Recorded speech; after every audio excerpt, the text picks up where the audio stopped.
Your Education Matters focuses on informing the public about the institutions of education through dialogue with professional educators. Typically, the educators best known to the public are those in leadership positions, such as Superintendent of Schools, Deputy Minister of Education, and University President. Andrew Petter, the new president of Simon Fraser University, is one of those highly visible educational leaders. Raised largely in Victoria and educated at UVic and Cambridge University, President Petter entered politics in the 1990s and headed 6 provincial ministries, including advanced education.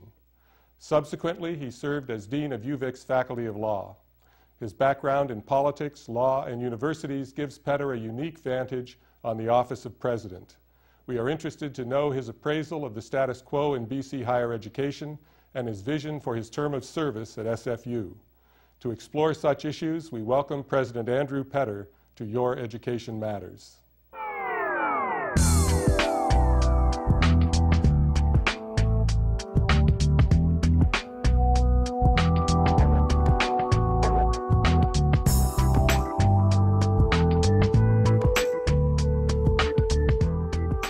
President Petter, we're interested in people's career profiles in education, and you've had an unusual and I may say very successful and diverse career, but we're interested to know what in your background, in your family life and early experience enabled you to get an education that led to this sort of career. Well, I grew up in a family that thought education was the key to virtually everything in terms of human progress and individual fulfillment. My dad was a university professor. My mom taught dance and went to the Bodenwiese Ballet, was part of the Bodenwiese Ballet at the Vienna Academy. So it was inculcated in me from an early age that education was the key that would unlock doors for my future and for the future of society. That's a common theme we hear is that a person, could be both parents, but oftentimes the mother is a key factor in opening the possibility of motivation to a student so that they continue on in education successfully. Now these roles of MLA and minister, Dean of Law, and then University President, they're fairly diverse roles, and I wanted to ask you to explore a little bit with me what in your educational background prepared you to do this range of things. Well, maybe I've never been able to hold a job, Paul, I don't know, but I enjoy the diversity of human experience that's available to us as human beings. I like people. I like public policy, I love learning, and these roles all have dimensions of that. So to be a university teacher and engage with students is a very exciting occupation for me. I was back teaching as recently as last year on a full-time basis. To be able to be in public service and engage with the community and act on its behalf is something that I found exciting, sometimes frustrating, but more often than not very stimulating. And being an academic administrator is the thing I came to last and thought, ooh, the word administrator, I wouldn't want to be one of those. But in fact, being an academic administrator gives one a chance to support and energize the ideas that are based in an institution through its students, through its faculty. And I found I was able at UVic Law, and I'm starting to find, I hope I'm right, at SFU, that by being a force that can motivate and harness the energy of students and faculty, the energy of an educational institution, being an administrator isn't such a bad thing. It's a pretty exciting thing, in fact, and one that I find equally fulfilling. So some elements of your education, I suppose we would classify as liberal arts and some as more technical and professional. As an undergraduate, I think you were more of a liberal arts major, weren't you? Yeah, no, again, I dabbled in virtually everything. I think I was a political science major, but I took film history, I took courses in psychology, philosophy. I mean, I think the capacity that education gives one to think critically, to explore different avenues of thought and understand the important dimensions of what make up a society and contribute to knowledge, hugely important. At the same time, having some specialization, having some knowledge of a particular area, once you've figured out what that area is, building on top of that can hone one's critical thinking and direct it in ways that have greater application than would be the case if you didn't have that professional training. So in my case, the liberal arts base, the legal training on top of that, I felt equipped me very, very well to initially become a lawyer and then in short order to become a legal academic. I don't know about you, but it was ironic to me that I ended up making my living as an administrator, and that's one area I never took any coursework in. That's true. Although, you know, administration, it is a word that's a little scary when you first think about it. But so much of what I think of as administration now, having done it, is really about relationships. It's about, working with people, energizing people, acting on their behalf. A university president has to understand and work with government, has to maintain good relations with the community, has to, within the academy, harness the energy and hopefully help to fulfill the vision of students and faculty. It's very much about relationships. And once you understand that, it becomes a little less scary and a little more fulfilling. Well, thanks. I chose to interpret the job that way too, and I guess delegated to somebody else the ledgers and that part of the job that I felt less adept at. I wanted to ask about these two of the cultures that you've worked in, one being government and the other being universities. What do you notice that's different about the cultures and that leads to misunderstandings? On the other hand, what's common between them and facilitates cooperation and understanding? They're really two different worlds to some degree. They are, you know, and I think there has been difficulties in the two worlds understanding each other. And what I'd like to think is, having come from both of those worlds, that will help me to bridge the gap, really to help the university achieve its goals, but also to help government better understand universities and be able to support them in a way that meets government's objectives. What's similar is they both have public mandates. They're both very much focused on trying to achieve some vision of a public good. Governments do that, and universities do that. Having said that, they operate very differently. Governments tend to, particularly in a parliamentary model with an executive, decisions tend to be made in a more top-down way. They're directed through ministers and cabinets, through senior public service, in a way that decisions are made and then implemented. Universities are much more bottom-up.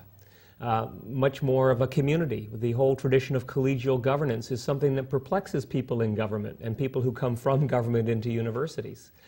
And so what one has to understand with universities is, if you're going to lead, I like to say one leads from behind. One leads by understanding and supporting and motivating, not by directing and trying to impose upon the university one's own vision, but rather draw out of it what is the best of the university through collegial governance and through support of the vision that comes out of that model. So there's difficulty, I think, understanding how the two operate.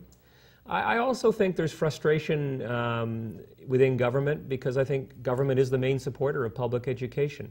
And I'm not sure people in public education always appreciate that. I worry, frankly, as someone who's been in government, that the value of public service has been reduced in the public's eyes generally in recent years. People don't look upon elected leaders in the same way they did, certainly when we had people like John Diefenbaker and Lester Pearson and Tommy Douglas. In the post-Watergate era, I think, creeped across the border, and there's a high degree of cynicism. And some of that has permeated universities. And I think we need to understand people in public service, for the most part, in my experience, almost all, are there for for the best reasons, to try to bring about what they believe is in the best interests. We may not agree with what they say, but we should respect them, we should work with them. And when they try to do something that is positive, it should be celebrated and recognized as such when it meets our goals as well. So when I was in government, I was very aware of the difficulty of trying to mobilize government to support universities if in fact universities were not going to give some recognition and support to governments that did that. I think now I'm in a university setting, it is important that we work with government, but we also, and we critique government when it doesn't meet our objectives, but that we don't sit on our hands and stand silent when government does make important investments in education, does make education a priority, and tries to move forward in that regard. The relationship to time, I think, is a difference. You know, and political leaders need headlines, and they need them often, whereas universities are famous for moving slowly. The slow process might be a good deliberative process, but I think that's an example of a clash where universities can't respond on a dime, but government oftentimes wants an overnight change. Well, you know, different governments are different. I mean, provincial governments in Canada are remarkably nimble compared to, say, federal governments or governments in the United States where you've got different locuses of power and deadlock can emerge. Within a parliamentary system at a provincial level, I agree, governments want to and can move quickly. Having said that, Simon Fraser University is pretty nimble too.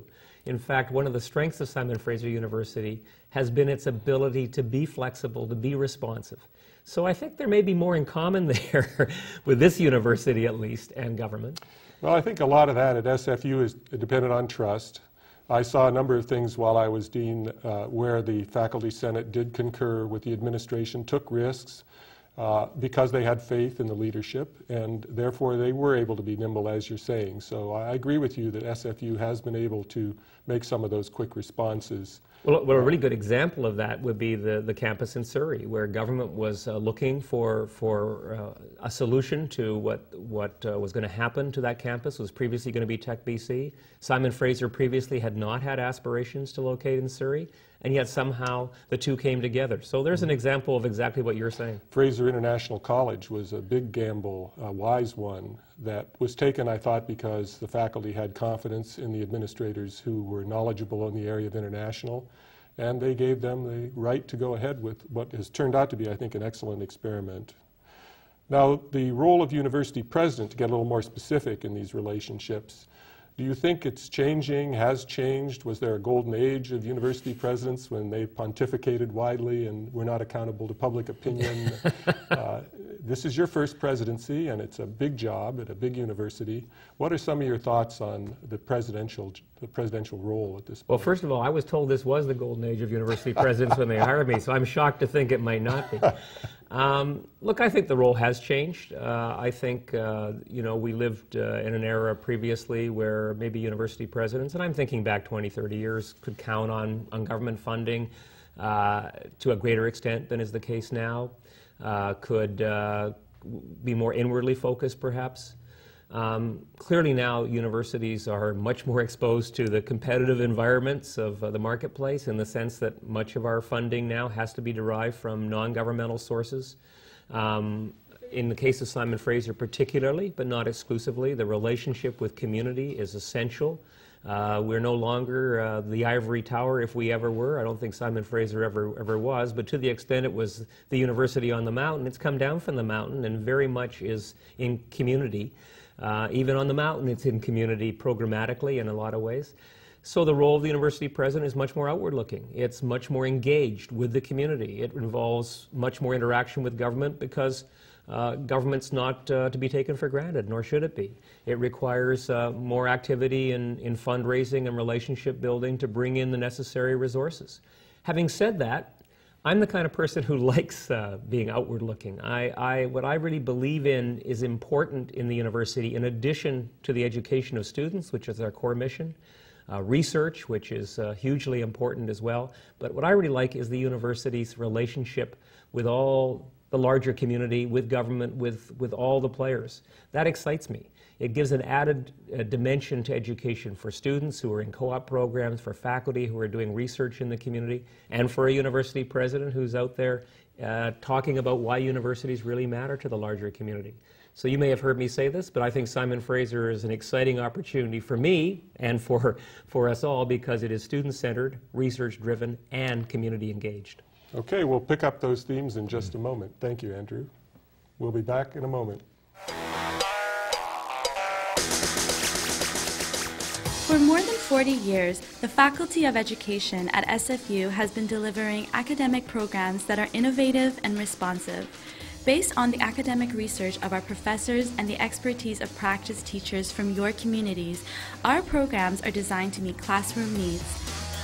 As a community, we're piecing together a successful education experience for students today and in the future. Education matters. Education matters.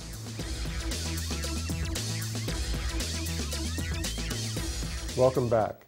Andrew, where we left off, you were talking about community outreach and service, as well as teaching, in addition to research and scholarship, as roles of the faculty of the university And I wanted to ask you to expand some on how we could encourage more of an emphasis at research universities and comprehensive universities like SFU into these areas outside of research and scholarship, which many citizens feel are extremely important, but traditionally have fallen into the background in the evaluation of faculty and in the reward structure of universities.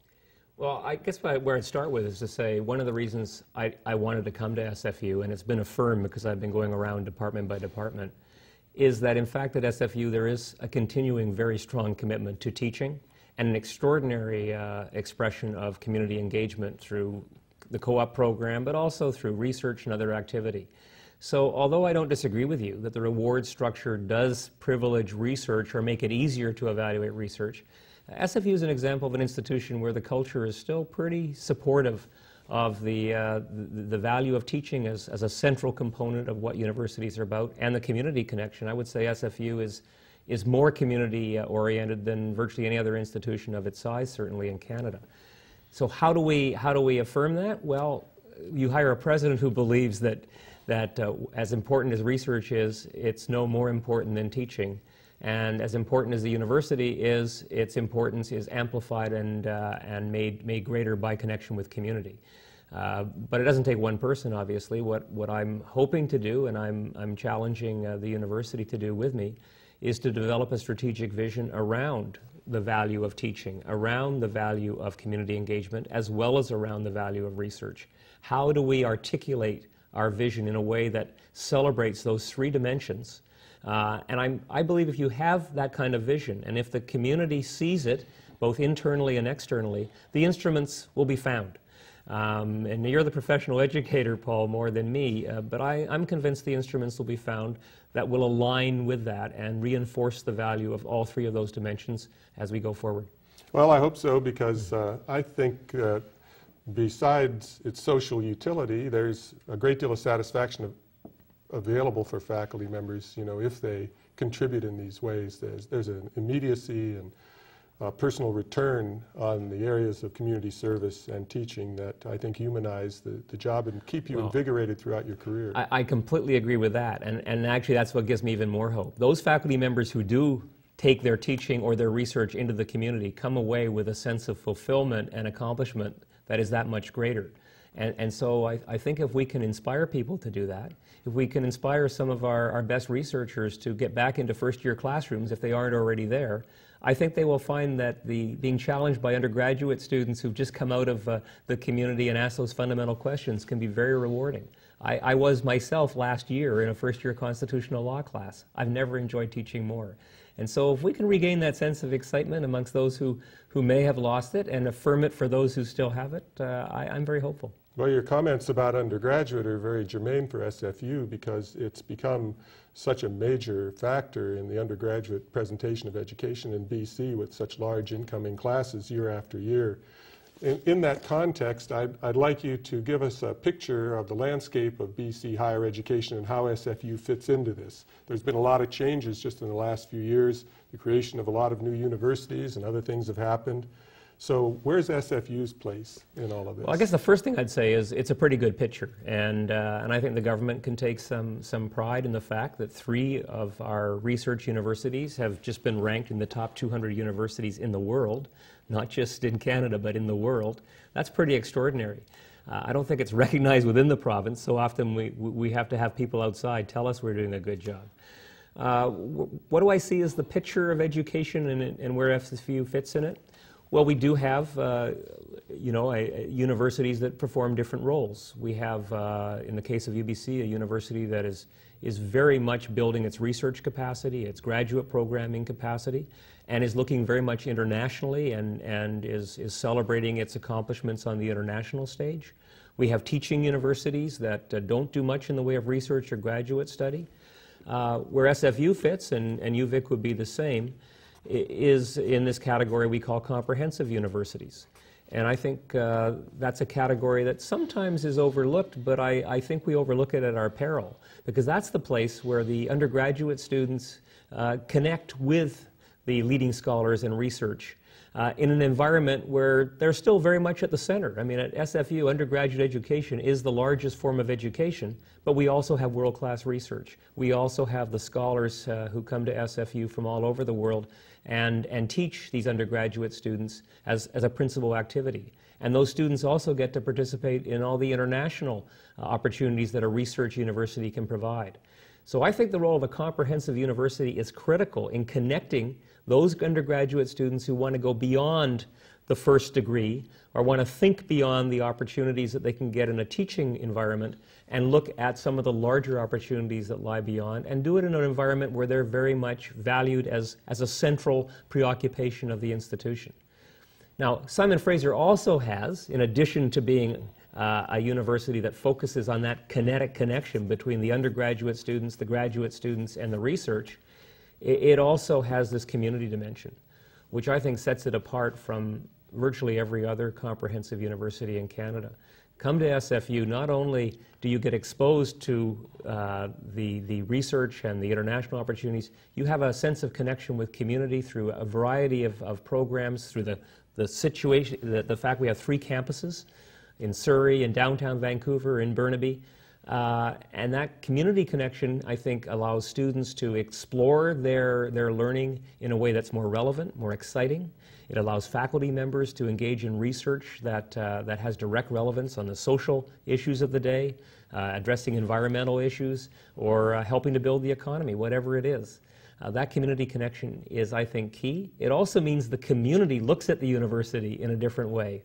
It looks at the university for solutions, looks at the university as a relevant contributor in a way that sometimes universities aren't always appreciated. So I think SFU has a singular role as a comprehensive university, but one that has community engagement as the third pillar along with teaching and research. And I want to ask you to step back again, because you have this unique perspective of having been a minister in a number of ministries, as well as now being president of SFU, and talk about where you'd like to see BC higher education headed, generally, not just from our own institution of SFU, but generally in the next decade or two. Well, I think we've got a huge challenge, and not just in BC, right across Canada, but we have it in BC for sure. And that is, we're facing and I don't think most people realize it. I'm not sure everyone in government realizes it. We're facing a huge skills shortage going forward that has both social and economic implications, and can be quite scary if we don't address it. The good news is, if we do address it, we can deal with both the social and economic dimensions, because it turns out that if we don't train enough people going forward, we're going to have a lot of people who have no jobs and a lot of jobs for which no one is qualified. We can address both those problems by making sure that we harness the value of education to train a larger percentage of our population and people who have not received the same attention that they should receive going forward. So recent studies show about 80% of the jobs that are being created require some form of post-secondary education. Not necessarily university, it could be technical school education, it could be a BCIT education, but some form of post-secondary education. So we need to up our game. At the same time, we're going to see a huge exodus from the job market of people who are skilled, and the international market for skilled workers is becoming more competitive, and we can't count on that either. So where do we look? Well, we look at places where people have not enjoyed the same university transfer rates as they should. The south of the Fraser, where SFU Surrey is, has a much lower population of high school students who go on to university. We've got to make sure those students understand the importance of university, and we need to persuade government to fund the spaces to enable them to do so. We need to look at populations, Aboriginal populations, that are struggling and need to have more access to education and support to get there in order to realize their full potential. People who are disabled, older workers who might retire but in fact would like a chance to go on to a new career if only they had the training. So we need to work together, educational institutions, business, social agencies, and government. Not just simply rest on our laurels and say, aren't we doing a great job because we've maintained our commitment to education. We need to up our game to target those people who aren't yet enjoying the benefits of education, not just for their sake, but for the sake of our economy. In that case, we'll have jobs with people and people with jobs instead of the scenario that we're facing now.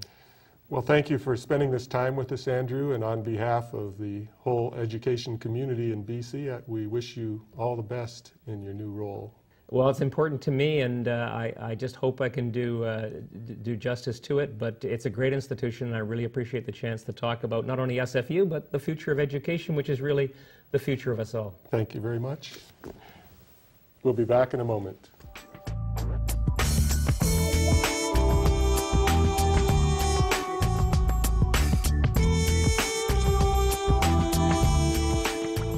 What are you looking for from British Columbia's universities? Your answer might include leadership and research that makes our lives better through science and other disciplines. It may include the preparation of university students for productive roles in society. You might expect universities to enrich the character of our cities and towns with performance, spoken word, and events of other kinds. The culture of today's university is at times compatible with such aspirations, and at times it is in conflict. Universities are drawn toward a global perspective, sometimes at the expense of local priorities. The audience for research and scholarship is worldwide. The marketplace for faculty themselves is similarly international. The best students come from the corners of the earth. On the other hand, the reward system within the university has a difficult time recognizing teaching, graduate supervision, and service to the community. Just as much of the impact of government derives from local and provincial matters, much of the value of universities can be played out here at home. Certainly, the public schools are a venue that invite university engagement, but so are more purely economic ventures, as well as quality of life matters. It is possible to raise our sights so high, we miss the invitation to solve problems that are all around us. For many of us in university life, our community is our laboratory, were we to have the imagination and resolve to pick up this challenge. Thank you for watching Your Education Matters.